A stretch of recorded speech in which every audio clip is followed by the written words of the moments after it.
Кой смятате, че ще се случат нещата? Сега вие имате мнозинство, очевидно, от социологията и последните данни на Централната избирателна комисия, но бихте ли търсили по-широка подкрепа? Доколкото чуваме от Румен Радев, поглежда и подава ръка към ППДБ по отношение на правосъдието и реформата там. Той, но там нататък... Мисля, че е безкрайно ясен в тази посока. Вижте, тези партии в момента, които са в парламента, т.е. продължаваме промяната, ДПС, ГЕРБ, направиха една сглобка и направиха опит за управление, което се провали.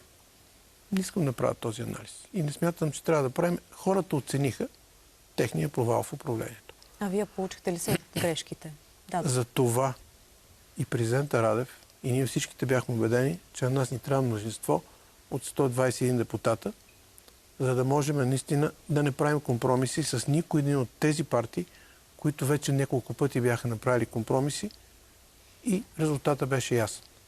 И сега ние получихме този мандат, който означава не управление просто, означава огромна отговорност.